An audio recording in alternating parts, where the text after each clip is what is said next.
Hello everybody, today we're installing our GTA car kit into a 2006 Honda Pilot without navigation. And we're going to start off with what tools you'll need. You'll need two Phillips screwdrivers. One is a long one is a short one. You'll need some type of a magnet, and you'll need a panel removal tool. So we're going to start off with a small Phillips screwdriver. And we're going to remove, there's two screws right here. And we're gonna remove them in order for the black panel here to come out. So we're just gonna go here, because if you use a long screwdriver, it's most likely not gonna fit. So we're using a small one, just like that. And now we're gonna just reach here.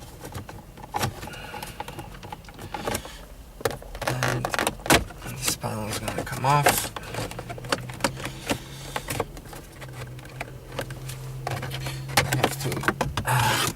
So it has these two clips at the bottom, and it just hooks around here through by using these edges. So when you remove it, you gotta tilt it forward and take it out, because there's this piece underneath here which won't let you just pull it out.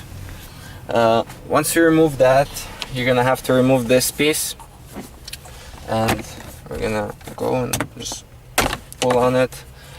It comes off. So it has three clips and no screws, no bolts, so it just comes off.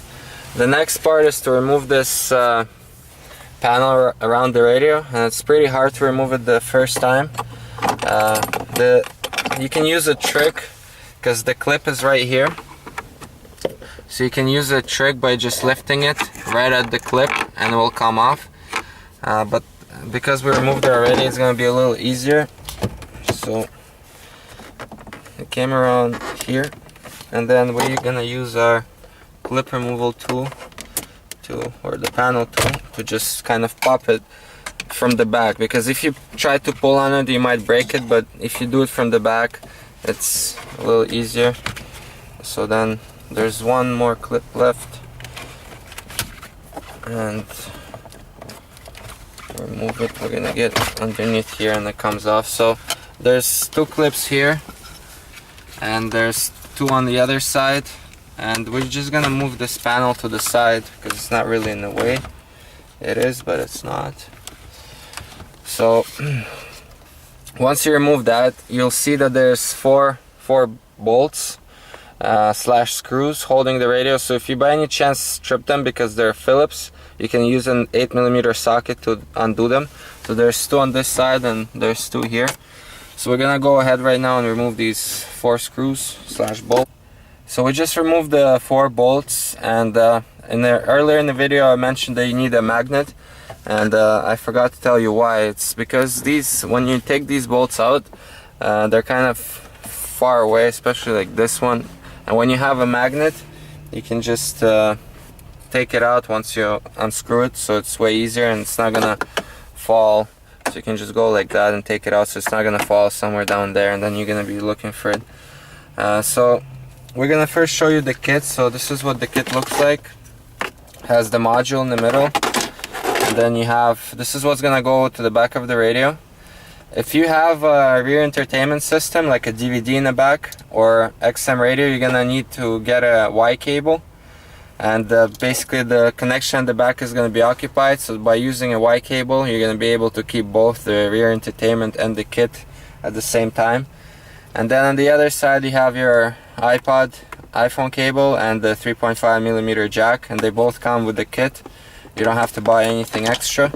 So we're gonna take the radio out, and there's this connection at the back, and we're just gonna take and plug in the kit in here, just like that, and you're ready to go to test the kit before you run all the cables. So we're gonna put the radio back. I'm gonna put this bezel back too. So we're just gonna leave it here like that so we can just test it. It's not good. So we're gonna turn the radio. We're gonna take our iPhone cable. We're gonna turn the radio on. And when you're gonna start, we're gonna start off from the FM mode. Your RRSP contribution this year with a CIBC RRSP Express. We're gonna take our iPhone 4. We're gonna plug it in. It's gonna start charging. So once you plug in the kit, you're gonna have a mode which you didn't have before. And to get to it, you're gonna use the AUX button. So you're gonna press it once. It's gonna first say CD3. But we're gonna press it again. It's gonna say CD4. So we're gonna be using the CD4 mode. And as you can see, there's a disc and there's a track. So when you're in disc 1, that's your hybrid mode. And in this mode, you can switch the songs both from the radio and from the steering wheel controls. We're just gonna find some playlists that you can actually see that the songs are switching. So yeah, you can switch it from here, as you can see, or you can switch it from your actual steering wheel controls, as you can see.